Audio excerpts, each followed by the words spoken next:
Ini orang bernazar agar dia berdiri di bawah matahari sambil berpuasa selama Nabi Shallallahu Alaihi Wasallam berkhutbah. Dia melakukan itu sebagai bentuk pengagungan dirinya seraya mendengar khutbahnya Nabi Shallallahu Alaihi Wasallam. Nabi pun Shallallahu Alaihi Wasallam memerintahkan ayyaqud, agar dia duduk wa yastadhil, dan cari tempat berteduh. Padahal berdiri juga bisa jadi salah satu bentuk ibadah di ibadah-ibadah lain, di ritual-ritual yang lain. Contoh di dalam sholat, berdiri ibadah di dalam sholat, tapi lagi ngedengerin Rasul khutbah dia berdiri, ibadah bukan? Dapat gak? Bisa jadi sebuah praktek ini bentuk ibadah di dalam satu ibadah, oke. Tapi di ibadah lain ini gak masuk. Bismillah walhamdulillah wassalatu wassalamu ala rasulillah wa ala alihi wa ashabihi wa man walah, amma ba'd. Ikhwati rahimakumullah, melanjutkan pembahasan kita dari Jami'ul Ulum wal Hikam. Ikhwah, ana mohon untuk yang di belakang maju deh, rapetin ke depan. Kenapa jadi pada mepet ke sono? Maju deh, yang di belakang maju deh, mepet ke depan. Biar full di depannya. Itu para ashabul bab, anak-anak pintu. Kenapa demen bener masuk terus duduk, ngalingin orang. No, ke sono, no, kosong, no, tuh, situ kosong, tuh. Situ kosong. Masuk. Ya. Baik, masuk ke hadis ke-5 dari Jami'ul Ulum wal Hikam, ya. Diriwayatkan dari Ummul Mukminin Ummu Abdillah radhiyallahu anha, ya. Aisyah radhiyallahu anha, beliau berkata, Rasulullah sallallahu alaihi wasallam bersabda, man ahdatsa fi amrina hadza ma laysa minhu fahuwa radd. Barang siapa yang membuat-buat hal baru, yakni menginovasi hal-hal baru di dalam urusan kita ini, yakni dalam agama, dalam ajaran agama, ma laysa minhu, yang tidak ada contohnya dari agama ini, okay, fahuwa radd, maka ia tertolak. Barang siapa yang membuat-buat muhdats, yakni inovasi-inovasi baru di dalam agama yang telah disempurnakan oleh Allah ini, ya, yang tidak ada ajarannya padanya, yakni tidak ada usulnya, tidak ada contohnya, fahuwa radd, maka ia tertolak, ya. Diriwayatkan Imam Bukhari dan Muslim, dan di dalam riwayat Imam Muslim rahimahullah, man amila amalan, barang siapa yang mengamalkan sebuah amalan, ya, laisa alaihi amruna, yang tidak ada contohnya dari kita, fahuwa radd, maka ia tertolak, ya. Tayyib, hadis ini adalah hadis yang agung di antara hadis-hadis yang menjadi pondasi Islam, ya. Di antara hadis-hadis yang menjadi pondasi Islam, dan dikatakan di antara dua pondasi Islam utama ada dalam hadis niat Umar bin Al-Khattab dan hadis Ummul Mukminin Aisyah yang ini radhiyallahu anha. Hadis niat berbicara tentang a'malul qulub, amalan hati, dan hadis Aisyah ini berbicara tentang amal al-jawarih. Dikatakan para al-Imam Asy-Syafi'i rahimahullah dan para ulama mengungkapkan hadis ini termasuk madar ad-din,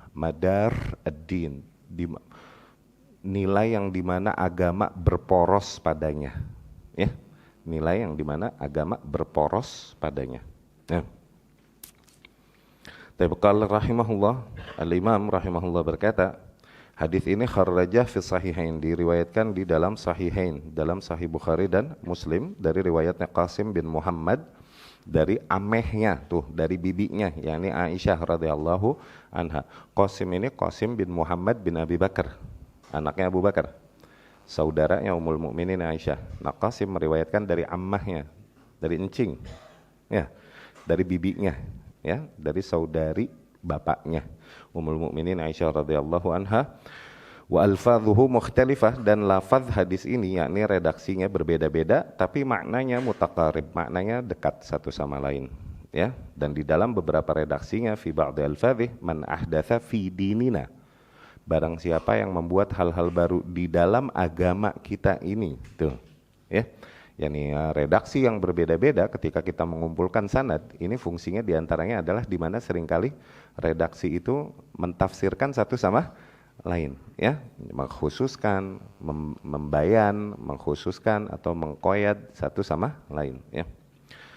Man ahdatsa fi dinina, barang siapa yang membuat muhdats, hal-hal baru di dalam agama kita ini, malaisa fihi, yang tidak ada di dalam agama sebelumnya, tidak ada contohnya, fahuwa rad, maka ia tertolak, ya. By the way, Ummul Mukminin Aisyah radhiyallahu anha dibilang Ummu Abdillah, ibunya Abdullah. Oke? Dikarenakan seringnya dia ngasuh Abdullah ibnu Zubair radhiyallahu anhu. Ya? Karena Abdullah ibnu Zubair anaknya Asma. Asma ini empoknya Aisyah radhiyallahu anha. Sebagaimana seorang saudari ketika kakaknya atau adiknya punya anak, akhirnya dia megangin dan kemudian sayang begitu sama anaknya, sehingga akhirnya dipanggillah Ummu Abdillah, ibunya Abdullah, ya. Asma ini, Asma binti Abi Bakar Siddiq radhiyallahu anhu, dia istri dari Zubair bin Awam radhiyallahu anhu. Nah, ini punya anak Abdullah ibnu Zubair yang merupakan awal maulud fil Islam, firstborn, baby born pertama di dalam Islam, Abdullah ibnu Zubair, yakni manusia pertama yang dilahirkan sudah dalam keadaan bapak ibunya Islam. Oke. Asma binti Abi Bakar Siddiq radhiyallahu anhu dalam usia kandungannya 9 bulan, pada saat itu dia ke Gua Thur membawakan makanan untuk ayahnya, yakni abahnya Abu Bakar, dan Rasulullah Shallallahu Alaihi Wasallam yang sedang bersembunyi dari kejaran kaum musyrikin pada saat itu. Asma inilah yang memiliki gelar akhirnya nanti Dzatun Nitaqain, wanita yang bersabuk dua. Yani wanita dulu harus mereka pakaiannya gombrang dan harus ada tali yang mengikat di pinggangnya, nitaq namanya. Oke.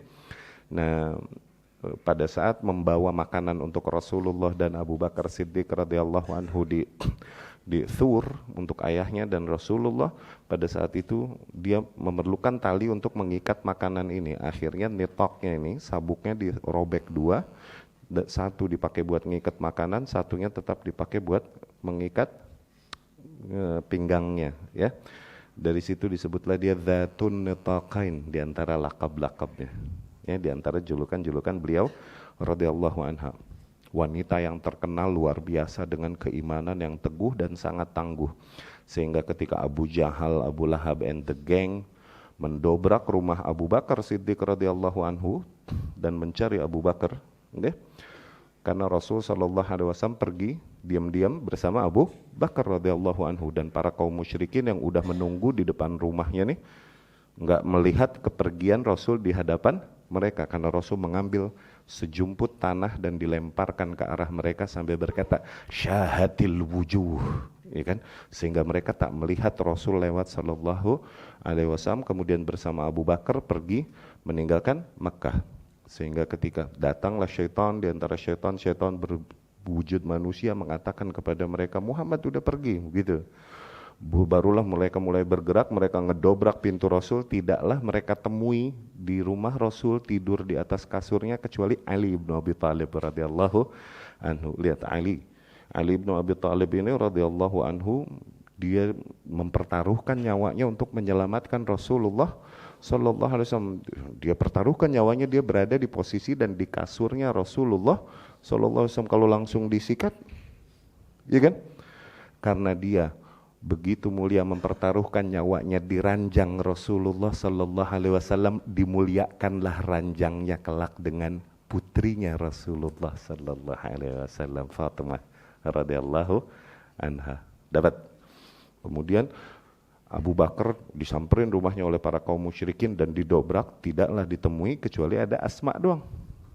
Asma ditanya oleh Abu Jahal dan lain-lain, Aina abuk, mana ayahmu? La adri, tidak tahu. Terus digampar, dipukul sampai terjatuh. Perkataannya luar biasa Asma pada saat itu, dipukul dia, digampar sampai jatuh, dan dia berkata, awalamma lam taqdiru 'ala rijal tadriban nisa. Apakah ketika kau tak sanggup lagi menghadapi para lelaki kemudian kau memukuli wanita? Akhirnya mereka pun menahan diri karena malu dan pergi meninggalkan Asma radhiyallahu anha. Nah, Asma ini yang punya anak Abdullah ibnu Zubair radhiyallahu anhum ajma'in, dan kemudian Aisyah yang banyak megang Abdullah akhirnya mendapat kunyah Ummu Abdillah. Singkat cerita demikian, ya. Wa hadzal hadits aslun 'azim min usulil Islam. Hadis ini merupakan pondasi di antara pondasi-pondasi besar Islam, yakni di antara nilai-nilai yang amalan-amalan Islam berporos padanya. Yakni lu mau ngomongin apaan, nggak bisa lepas dari hadis ini. Oke? Sama seperti kasus niat. Mau ngomong apa lagi, nggak bisa lepas dari hadis tersebut. Mau ngomong toharoh, mau ngomong tayamum, mau ngomong wudhu, mau ngomong sholat, mau ngomong zakat, puasa, haji, jihad, amar ma'ruf, nahi mungkar, dan lain-lain. Niatnya memang telah diarahkan oleh syariat, dan kemudian praktiknya pun telah diarahkan oleh syariat. Sehingga hadis ini menjadi pondasi bagi semua nilai-nilai syariat. Nggak ada satu praktik pun di antara praktik-praktik beragama yang terlepas dari nilai ini, dari aturan ini. Maksudnya demikian, ya. Sebagaimana hadis al-a'mal bin niyat, mizan lil a'mal fi batiniha, sebagaimana hadis amal bin niyat itu menjadi mizan, menjadi barometer, ya, bagi amalan-amalan di dalamnya, yang di batinnya, wa huwa mizan lil a'mal fi zahiriha, dan hadis ini menjadi barometer sebuah amalan pada zahirnya, ya. Yang niat berbicara tentang hati, ya, barometer seseorang benar apa enggak amalannya dilihat dari niatnya, oke? Dan hadis ini barometer amalan yang zahir. Apakah praktik yang dilakukan sesuai dengan contoh praktik yang datang dari Rasulullah Sallallahu Alaihi Wasallam atau enggak, gitu, ya. Fakama anna kulla amal la yurad bihi wajhullah ta'ala falaysa li'amilihi fihi thawab. Sebagaimana setiap amalan yang tidak diniatkan untuk mengejar ridho Allah, maka si pelakunya tidak mendapatkan pahala, demikian juga kullu amal, demikian juga setiap amalan, la yakunu alaihi amrullahi wa rasulihi fahuwa mardudun ala amilih. Demikian juga setiap amal yang prakteknya tidak sesuai dengan arahan Allah dan Rasulnya Sallallahu Alaihi Wasallam, maka dia tertolak pada pelakunya. Wa kullun man ahdatha fid din ma lam ya'dhan bihillah wa rasuluh falaysa minad din fi syai'. Dan setiap hal yang merupakan inovasi-inovasi baru di dalam agama yang tidak diizinkan oleh Allah dan Rasulnya, maka hakikatnya dia tidak memiliki tempat di dalam agama sama sekali. Saya hadis Al-Irbad bin Sariyah anin Nabi sallallahu alaihi wasallam, nanti beberapa hadis berikutnya akan datang hadis yang diriwayatkan Irbad bin Sariyah radhiyallahu anhu, di mana Nabi sallallahu alaihi wasallam bersabda, "May ya'ish minkum ba'di fasayara ikhtilafan katsira." Barang siapa yang hidup di antara kalian sepeninggalku, kelak ia akan banyak melihat terjadinya perselisihan. Fa'alaikum bisunnati wa sunnatil khulafa ar-rasyidin al-mahdiyyin. Maka yang wajib atas kalian agar berpegang teguh kepada sunnahku dan sunnah para khulafa ar-rasyidin yang senantiasa mendapatkan bimbingan min ba'di sepeninggalku. Addu 'alaiha bin nawajid, dan gigitlah dengan gigi geraham, wa iyyakum wa muhdatsatil umur, dan jauhilah oleh kalian perkara-perkara muhdats. Nah ini perkara-perkara di dalam agama yang merupakan hal-hal baru, inovasi baru yang dibuat-buat manusia. Fa inna kulla muhdatsatin bid'ah, karena sesungguhnya setiap perkara yang muhdats demikian adalah bentuk kebid'ahan, ya, wa kullu bid'ah dhalalah, dan setiap kebid'ahan adalah sebuah bentuk kesesatan. Nanti akan dibahas hadis itu di beberapa hadis berikutnya. Wa kan yaqul fi khutbatih, dan Nabi sallallahu alaihi wasallam biasa berkata di dalam khutbahnya, inna asdaqal hadithi kitabullah wa khairal hadyi hadyu Muhammad. Sesungguhnya sebenar-benarnya ucapan adalah kitabullah, dan sebaik-baiknya petunjuk adalah petunjuknya Muhammad sallallahu alaihi wasallam. Wa syarral umur muhdatsatuha, dan sesungguhnya seburuk-buruknya perkara adalah hal-hal yang sifatnya inovasi di dalam beragama, muhdats, ya. Wa sanuakhir al-kalam 'anil muhdatsat ila dzikr hadits al-Irbad al-musyar ilaih, wa natakallam hahuna 'ala al-a'mal allati laysa 'alaiha amru syari' wa raddiha. Nanti pembicaraan tentang muhdats, akan kita tunda penjelasannya di dalam penjelasan hadisnya Irbad bin Sariyah nanti, pembicaraan tentang muhdatsnya mah. Adapun di hadis ini kita akan berbicara tentang amalan yang tidak sesuai dengan contoh syariat saja dan bahwasanya amalan tersebut tertolak tuh. Ya. Tapi buruknya bid'ah, muhdats dan lain-lain nanti pembicaraannya di hadis Irbad bin Sariyah yang dikenal dengan hadis farewell, hadis al-wada'. Hadis wada' ya. Hadzal hadis bimantuqihi yadul ala anna kulla amal laysa alaihi amru syari' fahuwa mardudun wa yadullu bimafhumihi ala anna kulla amal alaihi amruhu fahuwa ghair mardud. Hadis ini menunjukkan dua nilai, dengan mantuk dan dengan mafhum. Mantuk yakni apa yang diucapkan literally. Mafhum yakni apa yang bisa difahami dari situ.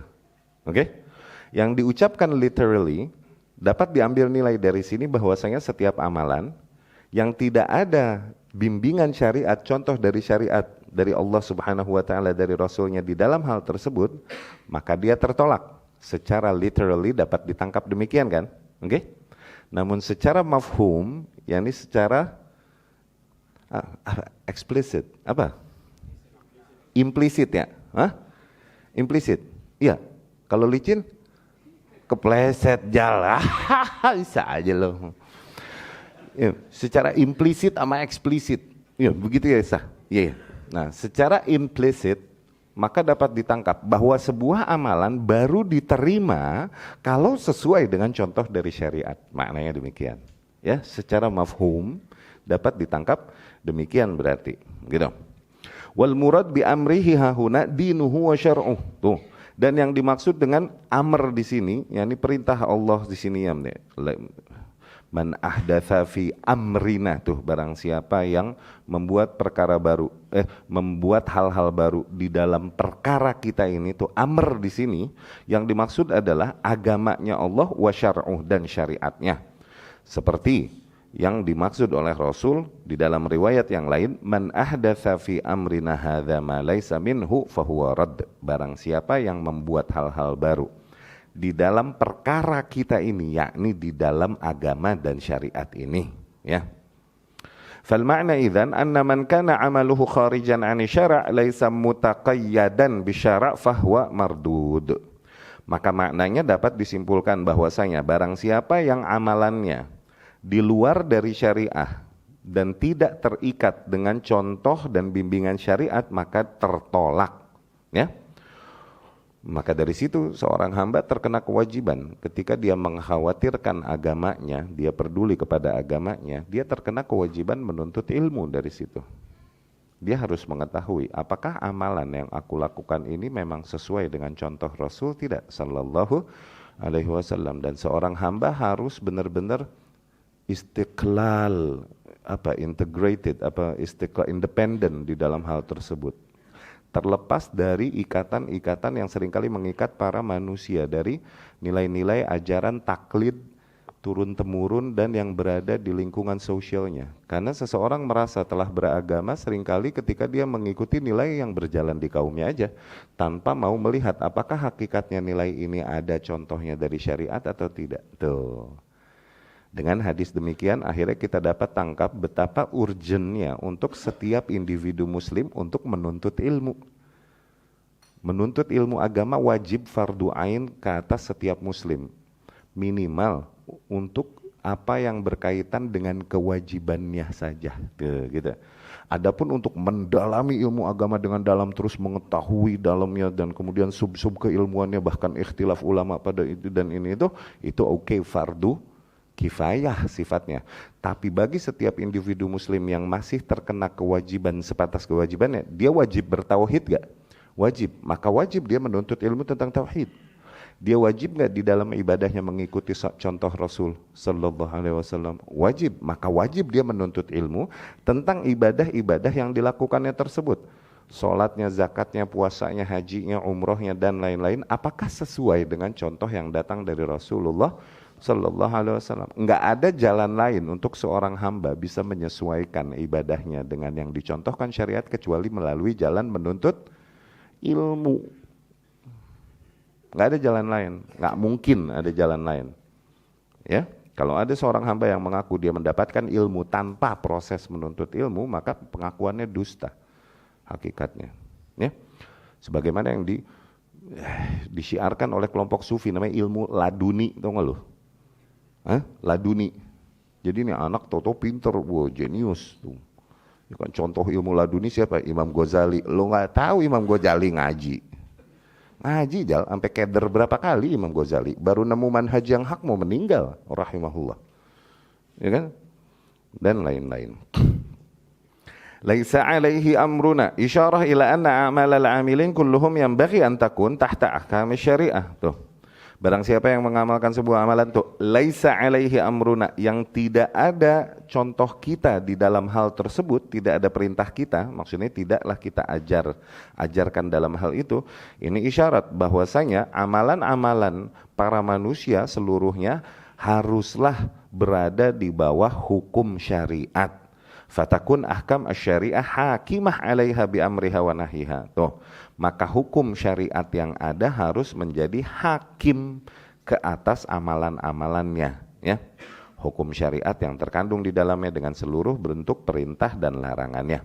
Faman kana amaluhu jariyan tahta ahkami syariah muwafiqan laha fahuwa maqbul. Maka barang siapa yang amalannya berjalan di bawah hukum syariat dan sesuai dengan contoh yang datang dari syariat, maka dia diterima, yakni insyaallah. Wa man kana kharijan an dzalik, dan barang siapa yang amalannya di luar hal tersebut fahuwa mardud, maka ia tertolak.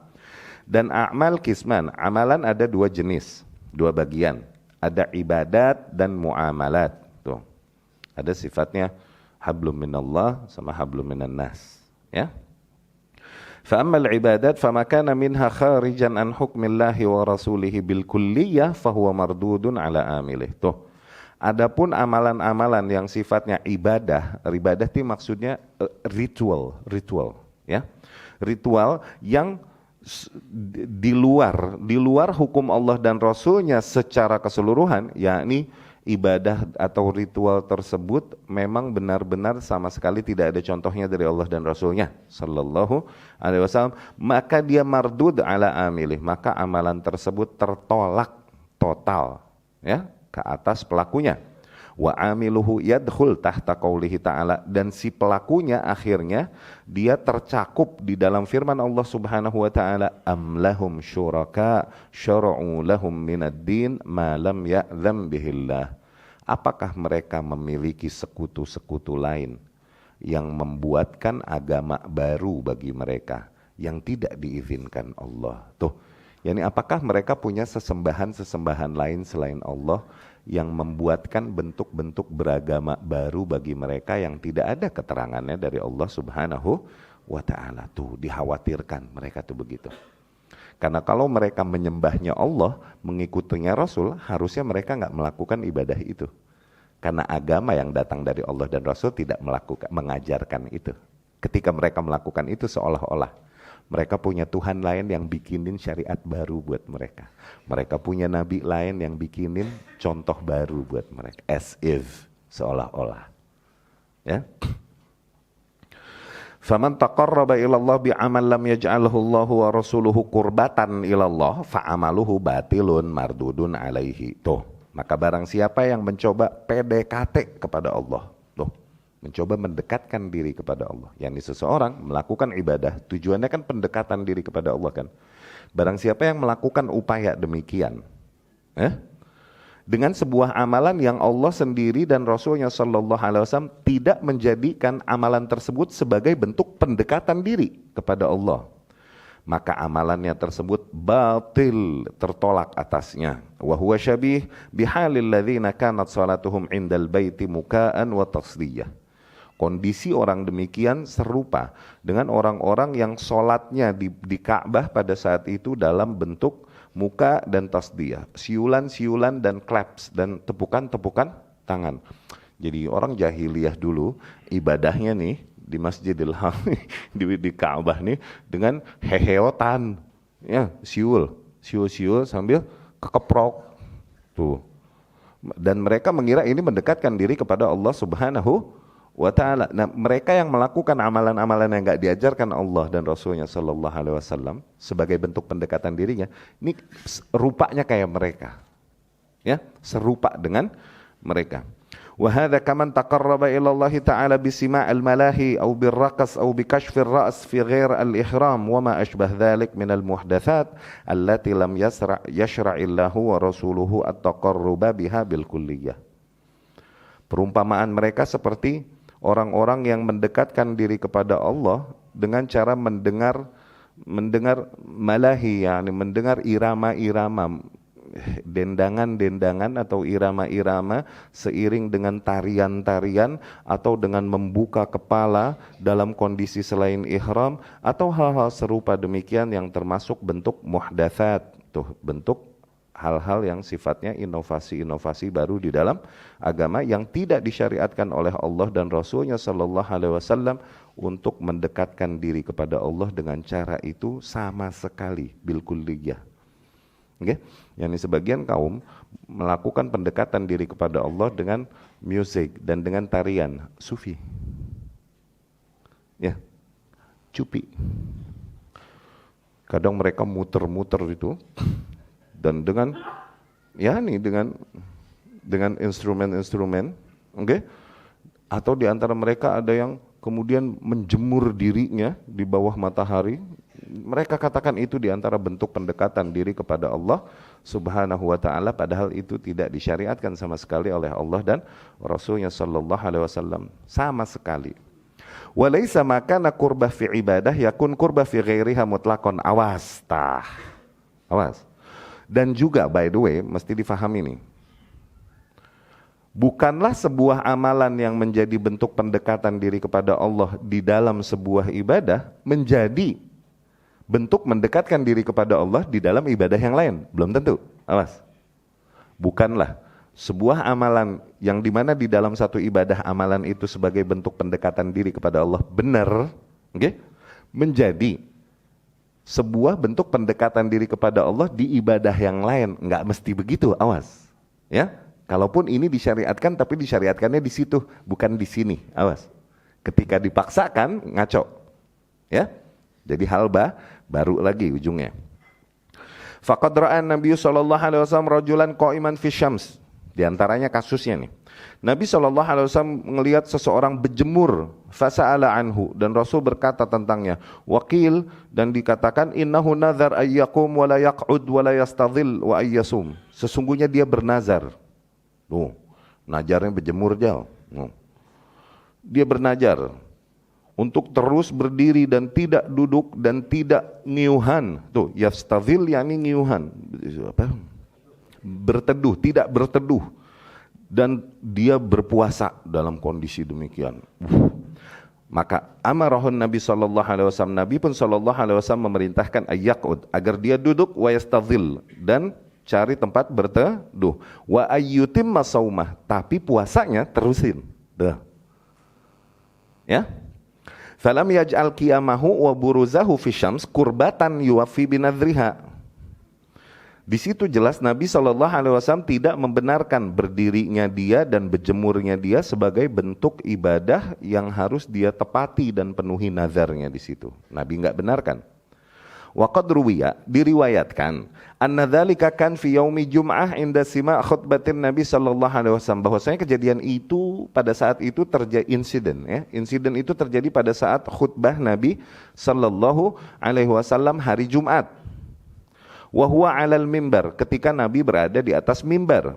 Fa nadzar ayyakum wa la yaq'ud wa la yastadhil ma dama an-nabiyyu yakhthub. Tuh, ini orang bernazar agar dia berdiri di bawah matahari sambil berpuasa selama Nabi Shallallahu Alaihi Wasallam berkhutbah. Berangkat dari semangat gak? Kita berhusnudzon, berangkat dari semangat yang baik. Lihat, berarti mereka generasi Nabi bukan? Shallallahu Alaihi Wasallam, generasi Nabi, dan mereka melewati proses belajar dan proses belum tahu. Siapa kita untuk nggak belajar dan langsung tahu? Bahkan mereka, generasi Nabi melewati proses belajar, melewati proses belum tahu, bahkan melewati proses error dan trial. Iya gak? Sampai Nabi mengoreksinya sallallahu alaihi wasallam. Iya gak? Wa huwa alam. Fa nadhara wa yakum i'dhaman li sima' khutbah Nabi. Dia melakukan itu sebagai bentuk pengagungan dirinya kepada pengagungan dirinya seraya mendengar khutbahnya Nabi sallallahu alaihi wasallam. Dia mengagungkan khutbah Nabi segitunya maksudnya sallallahu alaihi wasallam. Walam yaj'alin Nabi sallallahu alaihi wasallam dzalika qurbatan yuwaffi binadri. Nah, tapi di situ tidak Nabi benarkan, tidak Nabi benarkan tindakan tersebut sebagai bentuk sebuah ibadah yang dia harus penuhi nazarnya di situ. Ma'annal qiyam ibadah, padahal berdiri juga bisa jadi salah satu bentuk ibadah di ibadah lain, di ritual-ritual yang lain. Contoh di dalam sholat, berdiri gak? Berdiri ibadah di dalam sholat, tapi lagi ngedengerin Rasul khutbah dia berdiri, ibadah bukan? Bukan, awas, dapat gak? Bisa jadi sebuah praktek ini bentuk ibadah di dalam satu ibadah, oke. Tapi di ibadah lain ini nggak masuk, oke? Tuh, seperti di sholat atau di azan, tuh azan berdiri ibadah gak? Yang azan bukan lo. Apa boleh azan selonjoran? Nggak boleh. Dan juga berdoa di Arafah tuh boleh sampai berdiri, ya? Wal buruz li syams kurbah lil muhrim. Demikian juga membiarkan diri terkena matahari. Itu bentuk ibadah bagi muhrim. Bagi orang yang berihram. Dia nggak boleh nutup kepalanya, nggak boleh iya kan? Itu ibadah. Dalam ibadah tersebut, praktek itu adalah bentuk ibadah dalam ritual itu, yang itu. Oke? Fadalla ala annahu laisa kull makan kurbah fi mautinin yakun kurbah fi kullil mawatin. Oh, ini menunjukkan bahwasanya oke lah, sebuah amalan bisa jadi bentuk ibadah, oke, bentuk pendekatan diri di dalam satu ritual, tapi bukan maknanya dia menjadi bentuk pendekatan diri di ritual-ritual yang lain. Wa innama yuttaba' fi dzalika kulluhu ma waradat bihi syari'ah fi mawadhi'iha. Tuh, yang menjadi patokan hanyalah apa yang dicontohkan oleh syariat di dalam setiap praktek tersebut. Kadzalika man taqarrab bi'ibadati nahyin an nuhiya anha bi khususiha kaman shama yaumal id aw shalla waqtan nahi. Demikian juga sebagaimana orang yang melakukan ibadah-ibadah yang dilarang secara khusus tapi dalam kondisi tertentu, seperti orang yang sengaja puasa di hari Id, atau dia sholat sengaja tapi di waktu-waktu yang terlarang. Tuh, puasanya mah ibadah nggak? Ibadah. Tapi boleh nggak puasa di tasyrik? Nggak boleh. Ya kan? Sholat sunnah ibadah nggak? Sholat sunnah ya ibadah, udah. Tapi boleh nggak sholat sunnah abis asar sengaja? Atau abis subuh? Ini waktu-waktu yang terlarang. Ya. Jadi sekali lagi tidaklah sebuah bentuk ibadah absah di beberapa ritual dan kemudian di setiap ritual boleh kayak begini. Yang hadisnya Ibnu Umar radhiyallahu anhu pernah kita ceritakan. Ibnu Umar radhiyallahu anhu atisa rajulun jamba Ibnu Umar. Seseorang bersin di samping Ibnu Umar. Hajim tuh bersin. Oke? Ibnu Umar terus ini orang habis bersin berkata alhamdulillah. Begitu. Alhamdulillah wassalatu wassalamu ala Rasulillah. Tuh ditambahin pakai bonus, pakai sholawat. Ibnu Umar radhiyallahu anhu mengingkarinya. Oke? Laisa hakadha 'allamana an-nabi sallallahu alaihi wasallam. Enggak begini Nabi kita dulu mengajarkan kita sallallahu alaihi wasallam. Inna ma 'allamana idza atisna alhamdulillah. Yang diajarkan pada kita hanyalah sebatas kalau kita bangkis bilang alhamdulillah. Tayyib. Assalatu wassalamu ala Rasulillah, sholawat enggak? Sholawat, ya ayyuhalladzina amanu shollu ala innallaha wa malaikatahu yusholluna ala nabi. Tapi apakah kemudian sholawat disyariatkan di setiap kondisi? Enggak, kapan sholawat? Bagaimana bentuknya? Gitu, dapat ya? Adapun habis bersin, ibadah yang diajarkan adalah agar kita mengucapkan alhamdulillah. Sholawat kalaupun mulia, tapi enggak di situ. tempatnya. Terus nanggung, kenapa abis bersin sholawat? Kalau mau ibadah abis bersin baca Al-Baqarah dong, 2,5 juz. Kenapa cuma sholawat? Begitu jauh. Oke. Tayyib. Wa amma man amila amalan asluhu masyru'un wa qurbatun thumma udkhila fihi ma laysa bimasyru'in. Nah, ini yang dibilang bid'ah idofiyah. Jadi bid'ah ini ada dua, Jal. Ada bid'ah asliyah, bid'ah original, sama bid'ah idofiyah, sama bid'ah yang sifatnya tambahan aja. Jadi amalan, ada amalan-amalan bid'ah yang emang dari dasarnya nggak ada contohnya sama sekali udah. Oke? Maulidan, iya kan? Sromirot, dan semua perayaan-perayaan itu bid'ah asliyah atau bid'ah mutlakoh. Ada bid'ah idofiyah, ada bid'ah yang sifatnya tambahan. Yani amalan, hakikatnya amalan itu masyru'.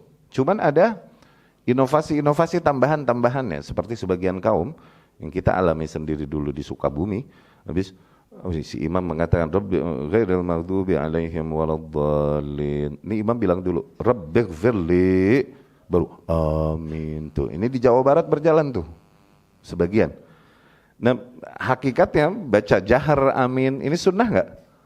Sunnah, ada contohnya. Cuman ada tambahan yang nggak diajarkan di dalam syariat. Itu yang dibilang bid'ah idofiyah, tambahan. Ya. Au akhalla fihi bimasyru'in fahadha aidan mukhalif lisyariah biqadar ikhlalihi bima akhalla bihi au idkhaluhu ma udkhila fihi. Ya. Ya, jadi hakikatnya ada amalan yang aslinya disyariatkan dan merupakan bentuk pendekatan diri kepada Allah yang dibenarkan di dalam syariat, tapi kemudian dimasuk-masukin tambahan-tambahan yang tidak disyariatkan, ya. Atau mungkin dimasukin dengan sebuah tambahan yang disyariatkan tapi bukan pada tempatnya di situ, ya. Mukhalif li syariah biqadar ikhlali. Nah, yang kayak gini menyelisihi syariat akhirnya sesuai dengan kadar pelanggarannya, bima akhalla bihi au idkhaluhu ma udkhila fihi, sesuai dengan kadar tambahan yang dibuat-buat dan dimasuk-masukannya ke dalam amalannya tersebut. Nah, yang kayak gini, hal yakunu amaluhu min aslihi mardudan alaihi aula. Tuh. Apakah amalannya itu tertolak total dari awal kepada si pelakunya sebagaimana yang diancamkan tadi atau tidak? Maka jawabannya hadza la yutlaq al-qaulu fihi biraddin wala qabul bal yunzar fihi. Nah, kalau kasusnya demikian, itu nggak bisa diberikan jawaban yang mutlak, diterima total atau ditolak total amalannya, tapi mesti dilihat lebih jauh. Nah, ini berarti ada beberapa kemungkinan orang melakukan hal tersebut, berangkat dari apa? Oke? Fa'in kana ma akhalla bihi min ajza'il amal aw syurutihi mujiban li butlanihi fi syariah kaman akhalla bi taharah lisalah ma'al qudrah 'alaiha. Apabila amalan yang ditinggalkannya di dalam ritual yang dilakukannya tersebut tuh. Oke? Jadi bisa jadi maksudnya kekeliruan terjadi dengan menambahkan sebuah amalan atau mungkin menghilangkan salah satu bentuk amalan pada sebuah ritual. Nah, yang kayak gini tertolak total atau enggak? Maka jawabannya enggak bisa diberikan jawaban yang sama satu, mesti dilihat lebih jauh. Di antaranya kondisi-kondisi hal tersebut terjadi. Apabila amalan yang ditinggalkan di dalam praktek tersebut, di dalam ritual tersebut, adalah merupakan syarat dari amalan itu, yang akhirnya otomatis akan mendatangkan kebatalan amalan tanpa hal tersebut, seperti misalnya seseorang melakukan sholat tapi nggak bersuci dulu, nggak toharoh dulu. Tuh, dia meninggalkan toharoh untuk sholat. Nah, ma'al qudrah 'alaiha, padahal dia mampu melakukan, maksudnya nggak ada uzur, dia nggak wudu, nggak ada tanpa uzur. Ya, au kaman akhalla birruku au bisujud ma'at tuma'ninah fihi tuh. Atau mereka yang meninggalkan ruku atau sujud di dalam sholatnya dalam kondisi tuma'ninah. Fahadha amal mardud alaih, maka yang demikian ya tertolak atas pelakunya, wa alaihi i'adatuh, yang ada wajib ke atasnya untuk mengulang amalannya tersebut in kan fardon, apabila sholatnya tersebut sholat fardu, tuh dia harus ulang. Ya, jadi tumakninah ini maksudnya sampai ke titik sempurna, ruku dan sujud sampai titik sempurna. Itu wajib, awas. Oke? Maknanya seseorang jangan sampai begitu cepat di dalam ruku belum sampai posisi ruku dia udah balik lagi. Begitu cepat di dalam sujud sehingga belum sempurna sujud dia udah balik lagi. Tuh, itu maksudnya tumakninah di situ. Padahal dia mampu melakukan itu, kemudian dia tinggalkan tumakninahnya di situ, oke? Maka amalannya tuh batal dan tertolak. Kalau sholatnya lagi ngomongin sholat fardu, dia harus ngulang. Dia harus ngulang, ya. Wa in kan, nah kemungkinan kedua kejadiannya nih, ma akhalla bihi la yujib butlanal amal, apabila hal yang ditinggalkannya tersebut tidak mesti membatalkan amalan yang dilakukannya. Seperti contoh, seseorang yang dia enggak jamaah tapi dia sholat tuh, tapi dia meninggalkan jamaahnya tuh, oke? Lissalah al-maktubah, untuk sholat yang wajib, indaman yujibuha, untuk kelompok yang menganggap bahwasanya sholat jamaah wajib, wala yaj'aluha syartan, tapi tidak menjadikan sholat jamaah sebagai syarat, fahadha la yuqal inna amalahu mardud min aslih bal huwa naqis. Yang kayak gini tidak dibilang amalannya tertolak semuanya, tapi dibilang amalannya tidak sempurna tapi sah. Jadi orang yang mengatakan, kelompok yang mengatakan bahwasanya sholat berjamaah wajib, oke? Sewajib-wajibnya sholat berjamaah untuk sholat maktubah, oke? By the way, jumhur dari para imam ahlus sunnah madhab yang lebih condong mengatakan jamaah wajib itu Hambali, oke? Nah, tapi mereka mengatakan wajibnya sholat berjamaah juga bukan berarti kewajiban tersebut syarat bagi sholat. Dalam artian kalau enggak dalam berjamaah berarti batal dan tertolak, enggak begitu juga, gitu, oke? Dia sah sholatnya tapi nggak sempurna akhirnya karena tidak pada jamaah bagi kelompok yang mengatakan wajibnya sholat berjamaah. Tuh dia meninggalkan salah satu bentuk amalan tapi amalan tersebut tidak berefek batalnya ritual yang dia lakukan. Oke?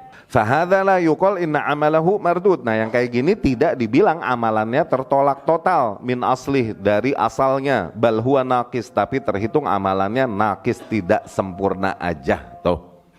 Seperti kita yang meyakini misal sholat wajib rapat, wajib merapatkan, tayyib, wajib hukumnya, zen di dalam jamaah di dalam shaf. Ketika tidak merapatkan maka kita bilang ada dosa, ada kewajiban yang ditinggalkan. Tapi apakah kemudian jadi batal sholatnya? Enggak, awas. Itu wajib tapi bukan syarat salat. Zen. Wa in kan qad zada fil amalil masyru' ma laysa bimasyru' fa ziyadatuhu mardudatun alaihi. Tuh. Dan apabila dia telah menambahkan di dalam amalan yang disyariatkan dengan hal-hal yang tidak disyariatkan, maka tambahannya tersebut yang tertolak baginya. Bimakna annaha la takunu qurbah wa la yusab 'alaiha. Maknanya tambahannya tersebut tidak menjadi bentuk ibadah dan tidaklah dia dapat pahala dari hal tersebut. Nah, tadi kayak Rabbighfirli, amin tuh. Itu tertolak karena bid'ah. Oke? Tapi apakah amalannya batal dengan itu? Tidak. Tidak jadi batal, kalaupun tertolaklah akhirnya bagiannya itu, tambahannya itu. Dia menambahkan pada hal yang masyru' sesuatu yang tidak masyru', ya. Baik, kita dengarkan dulu adzan kemudian kita lanjutkan. Aqulu qouli hadza wa astaghfirullah li wa lakum.